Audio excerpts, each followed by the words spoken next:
نبی صلی اللہ علیہ وسلم کی ذات کے ایسے پہلو بیان کرتے ہیں، اس طرح نبی صلی اللہ علیہ وسلم کی ذات کو وہ ڈیوائڈ کر دیتے ہیں کہ آپ صلی اللہ علیہ وسلم کی ذات بحیثیت ایک نبی کے اس کی اہمیت ختم ہو جاتی ہے۔ غامدی صاحب کہہ رہے ہیں کہ جیسے میں آپ کو دین کی تعبیر بیان کر رہا ہوں نا اس مسئلے میں، تو ایسے ہی نبی صلی اللہ علیہ وسلم نے بھی تعبیر بیان کی ہے، تو جیسے نبی صلی اللہ علیہ وسلم کی بات کی اہمیت ہے ویسی میری بات کی اہمیت ہے۔ ونعوذ باللہ من ذلک۔ ایک طریقے سے وہ تعلیم یہ دے رہے ہیں کہ یہ جو دین اسلام پر عمل کرنا جو ہے وہ آپ کو دنیا میں ترقی کے آگے رکاوٹ ہے۔ وہ نزول عیسیٰ کے علیہ السلام کے مسئلے پہ انہوں نے کہا کہ جی محدثین کا اجماع ہے تو وہ ہو سکتا ہے، ہمیں سے کیا۔ ماڈرنزم کے داعی ہوتے ہیں تو یہ بیسکلی ان کا طریقہ واردات جس کو ہم کہتے ہیں، ٹھیک ہے نا، یعنی یہ کس طریقے کے ساتھ اٹیک کرتے ہیں قدامت پسندوں کو آپ کہہ لیجئے یا دین کے حوالے سے آپ کہہ لیجئے۔ تو ہم اسلامک ماڈرنسٹ کی بات کر لیتے ہیں، جو مسلمانوں میں جو ماڈرنسٹ ہیں ان کی بات کرتے ہیں۔ ان کے بنیادی طور پہ تین ہمیں طریقے کار نظر آتے ہیں، یہ تین ان کے علامات نظر آتی ہیں۔ اگر کوئی بھی شخص اس طرح کی بات کرو تو سمجھ جائیے کہ وہ ماڈرنسٹ ہے۔ سب سے پہلی بات یہ کہ یہ آج کل کا جو زمانہ ہے یہ نبی صلی اللہ علیہ وسلم کا زمانہ نہیں ہے، بالکل یہ نیا زمانہ ہے، اور ماڈرن ایج کی جو ضروریات ہیں اور تقاضے ہیں وہ مختلف ہوتے ہیں، ٹھیک ہے نا۔ ان کا ایک نعرہ ہوتا ہے کہ this is not the prophet's time, یہ نبی صلی اللہ علیہ وسلم کا زمانہ نہیں ہے جی۔ تو نبی صلی اللہ علیہ وسلم کے زمانے کے تقاضے مختلف تھے اور آج کے زمانے کے تقاضے مختلف ہیں، اور یہ ہمیں ابھی آگے چل کے غامدی صاحب کے مسائل میں نظر آئے گی، یہ بات کھل کے یہ بات وہ ذکر کرتے ہیں۔ اچھا، پھر اسی طریقے سے ایک اٹیک ہوتا ہے حدیث کے اوپر ڈائریکٹ، یہ دوسرا ایک علامت ہے۔ دوسری علامت کیا تو حدیث پہ ڈائریکٹ اٹیک کرتے ہیں، یا پھر جو ہے نبی صلی اللہ علیہ وسلم کی ذات کے ایسے پہلو بیان کرتے ہیں، اس طرح نبی صلی اللہ علیہ وسلم کی ذات کو وہ ڈیوائڈ کر دیتے ہیں کہ آپ صلی اللہ علیہ وسلم کی ذات بحیثیت ایک نبی کے اس کی اہمیت ختم ہو جاتی ہے۔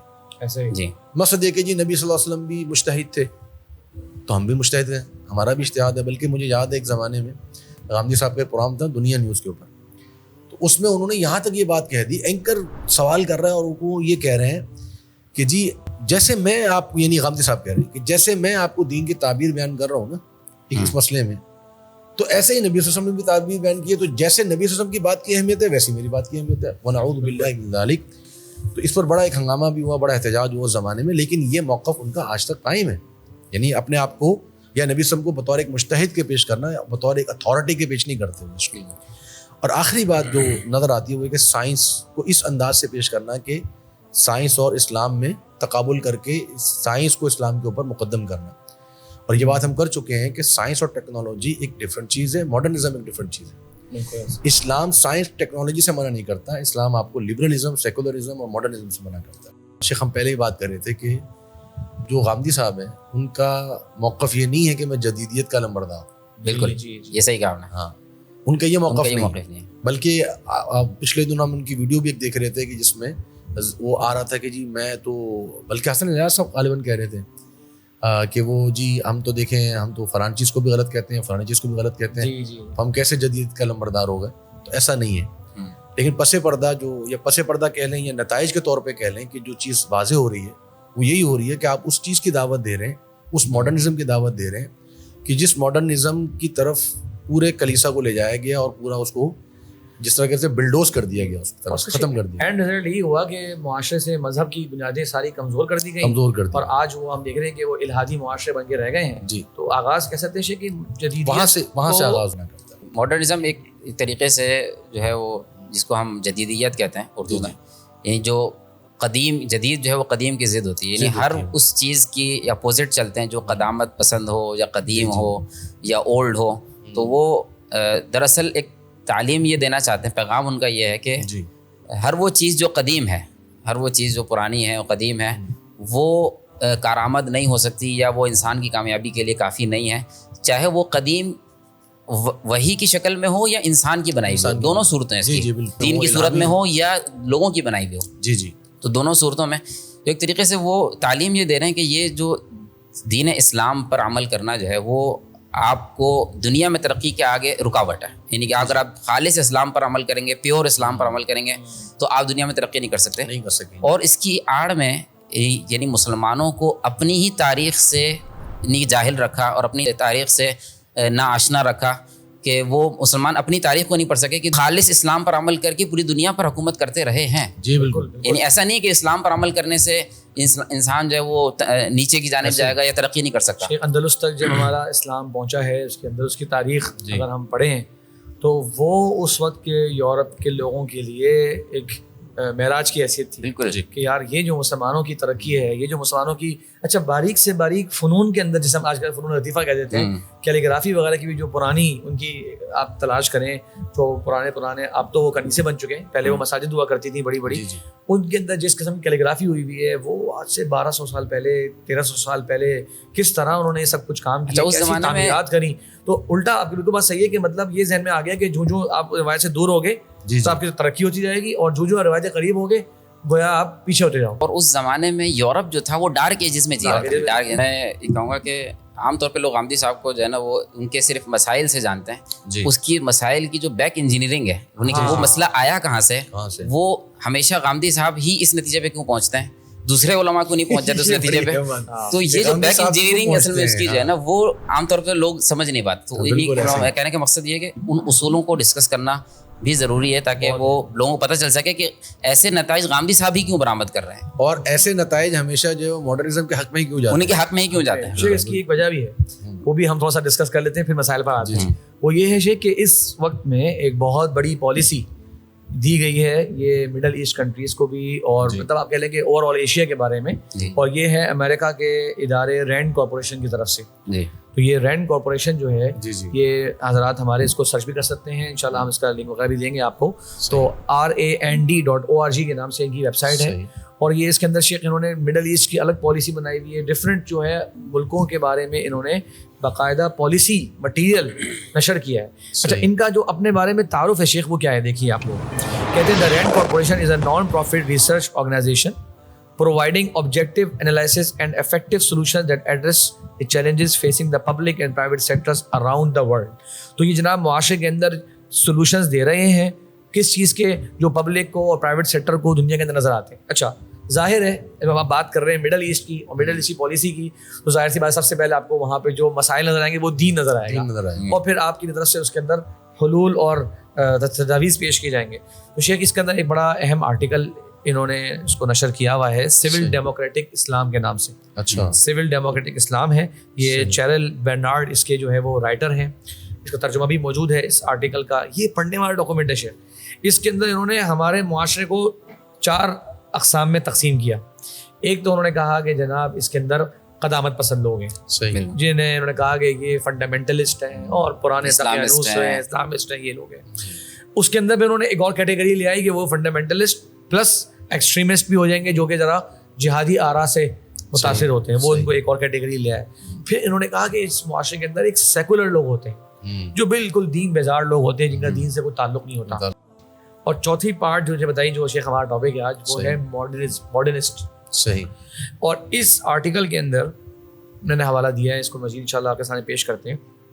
آپ دیکھیں گے کہ انہوں نے ریکمنڈیشن میں یہ لکھا ہے کہ اگر مڈل ایسٹ سے آپ کو جو شدت پسندی ہے اور جو امریکہ کو لگتا ہے کہ اس معاشرے کے مسائل ہیں ختم کرنے، تو آپ کو ماڈرنسٹ جو طبقہ ہے انہیں سپورٹ کرنا ہے، انہیں فنڈ کرنا ہے، ان کو باقاعدہ میڈیا کے اوپر آپ کو پذیرائی دینی ہے. شیخ جو چیزیں آج ہو رہی ہیں نا، جس طبقے کو کس طرح سے نمائندگی ملتی ہے، کس طرح سے شیخ ٹی وی چینلز کے پرائم ٹائم کے اندر آپ کو پروگرام ملتا ہے، یعنی وہ ٹی وی چینل جو کہ مطلب ان ٹائمز کے اندر انتہائی ہٹ ہونے والی چیز دکھاتے ہیں، وہ ایک قدامت پسند قسم کے انداز کے اندر ایک جدید قدامت پسند انداز میں ایک جدید اسلام کی تشریح پیش کرنے کو 1 گھنٹے کے پروگرام دکھائے جا رہے ہیں. یہ شیخ اس کی پوری رینڈ کارپوریشن کی پوری پالیسی ہے، لوگ اس کو چیک کریں. ہم یہ نہیں کہہ رہے، یعنی تاکہ ذرا جانبداری کی بات ہو، ہم نہیں کہہ رہے کہ یہ ان کے پینل پر ہیں یا یہ ان کے اپوائنٹڈ کیے ہوئے لوگ ہیں، ہم ایسی بات نہیں کہتے. لیکن وہی بات ہے کہ تعریف نہ ہو.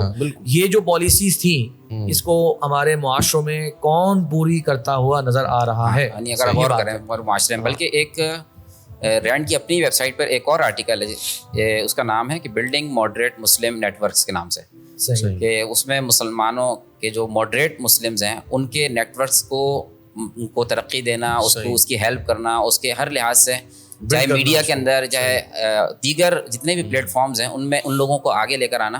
تو یہ جو آرٹیکل ہے تقریباً یہ 200 صفحے سے اوپر کا ہے، اور اس میں باقاعدہ طور پر ان کی جو تجاویز ہیں اور ریکمنڈیشنز ہیں اس میں انہوں نے روڈ میپ دیا پورا کہ کس طریقے سے ماڈریٹ مسلمس کو کس طرح ہم ان کی ہیلپ کر سکتے ہیں, ان کی مدد کر سکتے ہیں, اور ماڈریٹ مسلمس ان کی کریکٹرسٹکس کیا ہوتی ہیں, صحیح خصوصیات کون سی ہیں, ان کو کیسے پہچانا جاتا ہے. نام بھی دیے ہوئے اچھا بعض میں نام بھی دیا ہے شیخ, نام بھی دیے ہوئے. ایک سیریا کے اسکالر تھے, انتقال ہو گیا, محمد شہرور کے نام سے. اچھا کہ بہت زیادہ منحرف آراء مشہور ہیں, عربی زبان میں ان کا بہت زیادہ کنٹینٹ ہے.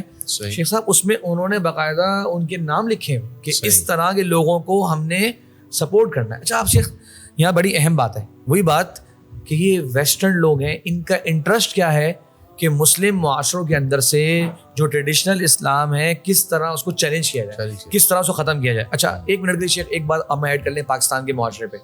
کیا ہم نہیں جانتے یہ بات کہ ہمارے یہاں جو دیندار ایک روایتی طبقہ ہے, ہم سب کی وکالت نہیں کرتے, اچھے برے ہر جگہ لوگ ہوتے ہیں, کیا ان کے خلاف ہمارے لوگ انتہائی جارحانہ نہیں ہو جاتے؟ بالکل. اور جو ماڈرن قسم کے طبقات ہیں ہمارے ملک کی, یونیورسٹی سے کلچر ہو گیا, کارپوریٹ کلچر ہو گیا, وہاں پر ہر طرح کی امورل چیزیں اگر ہو جائیں, ہم کہیں اس کے خلاف نہ کوئی تحریک سنتے ہیں, نہ لوگوں کی زبان کے اوپر سنتے ہیں کہ یار سارے لوگ ایسے ہو گئے. دکھانے کا طریقہ بھی ایسا ہی ہوتا ہے کہ وہ اس کو اتنا سافٹ کر کے دکھاتے ہیں اور یہ ان والی چیزوں کو اتنا بڑھا چڑھا کے اس کا ہوا بناتے ہیں. یہ ہمارے ملکوں کے لیے ان کی پالیسیز یہی ہیں. یہ بھی ماڈرنسٹ ہوتے ہیں, ان کی ایک علامت یہ ہوتی ہے کہ یہ لوگ مطلق اجتہاد کی دعوت دیتے ہیں, اور مطلق اجتہاد کا تقاضا یہ ہے کہ اجماع حجت نہیں ہوتا. اجماع جو ہے وہ اگر اجماع کو بھی حجت ماننا شروع کر دیں, کیونکہ یہ ماڈرنزم کے خلاف ہے. اجماع کو حجت ماننے کا مطلب یہ کہ آپ نے قدیم چیز مان لی. صحیح. اور ماڈرنزم کا تقاضا یہ ہے کہ علی الاطلاق اجتہاد جائز ہے, یعنی ایسی چیز میں بھی اجتہاد کیا جا سکتا ہے جس میں سابقہ لوگوں کا اتفاق ہو چکا ہو, وہ بھی جو ہے نا محل اجتہاد ہے. یہاں سے میں ایک اور بات یہ بھی کوٹ کر دوں تاکہ لوگ یہ نہ سمجھیں کہ یہ ہم نے ان کے بارے میں ایسی بات کلیم کی ہے. یہ میں ان کی کتاب ہے برہان, اس سے پڑھ رہا ہوں, پیج نمبر 37 پہ لکھتے ہیں, یہ ان کے کوٹ اینڈ کوٹ, علم و استدلال نہ کسی گروہ کی میراث ہے نہ کسی دور کا خاصہ. اگلوں کو اگر ایک اصول بنانے کا حق تھا, یعنی جو گزرے ہوئے تھے, تو ہمیں دلائل کے ساتھ اس کے ابطال کا بھی حق ہے. زبردست. تنقید سے بالاتر اگر کوئی چیز ہے تو وہ قرآن و سنت ہے. یہ بھی لوگوں کو بتا چلوں کہ یہ قرآن اور حدیث ان کے مراد نہیں ہے. جی جی. تنقید سے بالاتر قرآن و حدیث نہیں کہتے, وہ کہتے ہیں قرآن اور سنت. سنت ایک اور چیز ہے جو ان کے نزدیک ہے, وہی وہ 27 اعمال وہ انشاءاللہ ہم ڈسکس کریں گے اگلے پروگرام سے. کم ہو گئے کچھ, کبھی 40 ہوتے ہیں, وہ ارتقاء جاری ہے کہ اوپر نیچے ہوتا رہے, ارتقاء جاری ہے, کبھی 40 بھی ہو جاتے ہیں, وہ ارتقاء ہوتا رہا ہے. چلیے خیر, بات مکمل کروں میں. اور ان کی تفسیر, یعنی جو کہہ رہے تھے تنقید سے بالاتر اگر کوئی چیز ہے تو وہ قرآن و سنت ہے, اور ان کی تفسیر و تشریح کا حق ہر اس شخص کو حاصل ہے جو اپنے اندر اس کی اہلیت پیدا کر لے. شیخ کتنا جنرلائزیشن کی زبان بول رہے ہیں. جو لوگ ہم سے پہلے آئے وہ بھی انسان تھے اور ہم بھی انسان ہیں.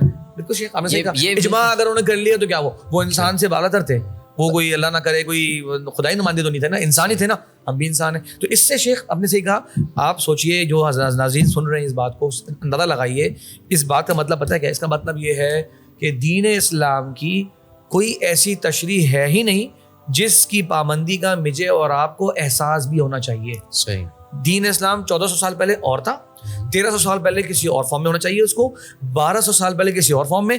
ہر زمانے میں بدل کر اپنی من پسند تشریح, خاص کر انہوں نے یہ بھی نہیں کہا کہ اس کی کوئی خاص صفات ہونی چاہیے اس بندے میں, نہیں, جو بھی چاہے اپنے اندر, یعنی اس کی کوالیفیکیشن کیا ہے کہ وہ اپنی ایک تشریح کر رہا ہے یا تعبیر کر رہا ہے, وہ خود اگر وہ پہلے کو چیلنج کر رہا ہے, اگر مطلب پوری امت کے اجماع کو یا مفسرین کے یا محدثین کے اجماع کو اگر چیلنج کر رہا ہے. اور یہ شیخ میں نے بڑی مطلب ان کی دلیرانہ یہ بات, یہ جرأت مندانہ بات سنی انہوں نے, کہ وہ حضور عیسیٰ کے علیہ السلام کے مسئلے پہ انہوں نے کہا کہ جی محدثین کا اجماع ہے تو وہ ہو سکتا ہے, ہمیں سے کیا. بالکل ٹھیک ہے نا. یعنی اس حد تک آپ بات کریے, یعنی ایک محدث اس کی کوالیفیکیشن کیا ہے, اور کب جا کے علم حاصل کیا, اور ان کی جماعت, اور ان کی پوری جماعت, ان کا اجماع ہو.